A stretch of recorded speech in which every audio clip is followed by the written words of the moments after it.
Welcome to Session 2 in the series, Are We Being Deceived? Looking for Truth in Religion. We are born into a world we don't understand, a world of complexity and endless mysteries. To make things worse, life is just as mysterious. In our need to understand how to survive successfully within our environment and live peacefully with those around us, we listen, we read, and we observe, hoping that what we have heard or read or observed will help us make sense of the world in which we live and guide us in our efforts to survive. Our search for understanding would be much simpler if the information available to us was always accurate or true. Unfortunately, it is not. Bombarded by a deluge of information, we go through our days impulsively choosing what we want to believe with little or no regard for truth. Some will argue that there is no truth, that truth is subjective or relative. But if truth is no more than what we believe it to be, then there is no real universal absolute. If there is no objective truth, then anything goes. There is no definitive direction for men's lives. If we are left to create truth for ourselves, then there's only chaos. Unity can never exist where there is no truth, no absolute. If there is no truth, then we are left to wander in the darkness with no illumination other than that which we create for ourselves in our own imagination and limited understanding. We're lost. And the result is what we are experiencing today: war, disunity, and confusion.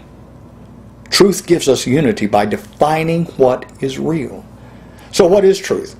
It's a question that's been the topic of debate for hundreds of years, and we could spend the next few years discussing the philosophical aspects of truth and its many applications.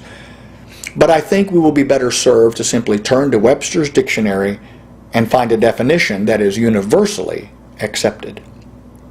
Webster's defines truth as what is true. It defines true as exact, precise, absolute, without deviation.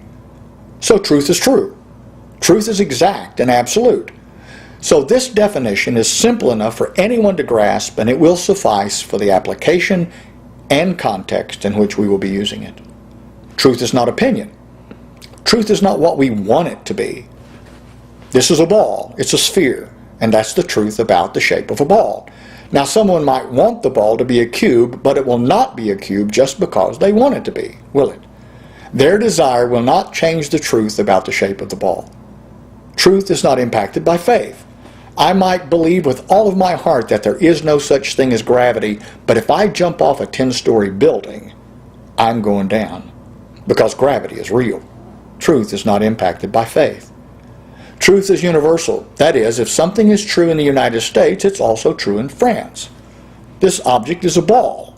And a ball is a sphere in the United States, and it's also a sphere in France. So truth is not impacted by geography. It's not impacted by time. A ball is a sphere today, and it will be a sphere tomorrow. Certainly we might believe that something is true today, and later, due to the emergence of new information, discover that what we thought was true was not really true, so we alter what we believe to be true, but the truth didn't change. Only our understanding of it became clearer. An illustration is the shape of the earth. As you'll remember from your history lessons, there was a time when people thought the world was flat. This conclusion made sense because standing on the ground, people could not see the curvature of the earth. So they concluded that the earth was flat. That was considered to be the truth, and it was taught that the world was flat. However, later, when explorers successfully sailed around the world, it became obvious that the world was not flat. The world was now considered to be a spherical shape. You see, the Earth's shape didn't change, did it? Only our understanding of it became clearer, and so we were able to get closer to the truth. The more information we have concerning a certain thing, the closer we can get to the real truth concerning it. Unfortunately, some people aren't really interested in finding truth. And while no one wants to think they are believing what is not true, if what they believe is comfortable, then that's what they will adhere to with little regard for truth. The old adage is, I have my mind made up, don't confuse me with the facts. In other words, I don't care if what I think is true. I'm comfortable with things just the way they are. It has been said, we do not err because the truth is difficult to see. It's visible at a glance. We err because this is more comfortable. And if what a person believes has been around for a very long time, and what they believe in was also the tenet of their parents and the community in which they lived, and if they were indoctrinated into that belief as a child, then it's even more difficult to accept that what they believe might not be true. Why? Because it's considered tradition. And tradition must be true. But tradition does not always provide us with truth. People in previous generations simply did not have access to the information that we have access to today. Through the World Wide Web, we can obtain more information regarding more topics than any other generation in history. Today, there is no reason for anyone to be totally ignorant of anything. However, tradition is a mighty force with the power to overcome any and all skepticism. Why? Because it is comfortable. It's familiar. And it's taught by many religious leaders that traditional religion should not be questioned, that the ancient documents have been handed down from God Himself. But if these documents are from God, then they must be true. And if they are true, then no degree of skepticism or examination will find them false, because truth will always survive. Truth will always meet the criteria of truth. So there never needs to be any fear that science or anyone else will disprove an ideology that is true. Rather, new discoveries will only serve as additional evidence that that ideology is true, if it is indeed true. So, we must analyze tradition in light of new information and new discoveries to ensure that it still meets the standard of truth. Like the shape of the earth, new information like the discovery of the Nag Hammadi scriptures and the Dead Sea Scrolls might shed new light on these ancient documents and give us a whole new understanding of them and what they're trying to say to us. So what is this criteria for truth? How can we know what is true and what is not? There is a universal criteria for determining truth. First of all, is it reasonable? Does it make sense?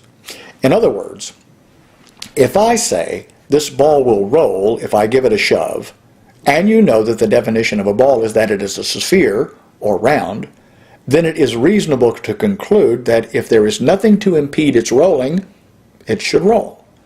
Therefore, my statement that the ball will roll if I give it a push is more than likely true. Secondly, is there objective evidence to support it? If we know that other balls similar to this one have rolled, then there is evidence that this one will roll as well. And thirdly, does it comply with reality? In other words, if I give the ball a shove and it rolls, then the statement that it will roll complies with reality. So, is it reasonable? Does it make sense? Does it comply with reality? And is there objective evidence to support it? Now, we will use these sources of evidence to support truth. First, we'll depend on our senses. Can we smell it, taste it, hear it, see it, or feel it? Secondly, are there expert witnesses who can testify to its accuracy? Has someone tested it, seen it, or experienced it? And third, is there information available from documents of some kind that supports the accuracy of our theory? However, expert testimony and written documents will not be as weighty as hard evidence, because we all know that even experts can be influenced by personal agendas, and written records can be misinterpreted or modified and enhanced. So in our journey for religious truth, we will examine each aspect of religion against this criteria. By doing so, we should be able to discern what is true and what is not. Now, I realize that this has been a difficult session, but quite honestly, we could spend years discussing the concept of truth, and many have. But this simple criteria can guide us on our journey and allow us the capability of discovering the truth. I'll close this session with a quote. History shows that there is nothing so easy to enslave and nothing so hard to emancipate as ignorance. Hence it becomes the double enemy of civilization.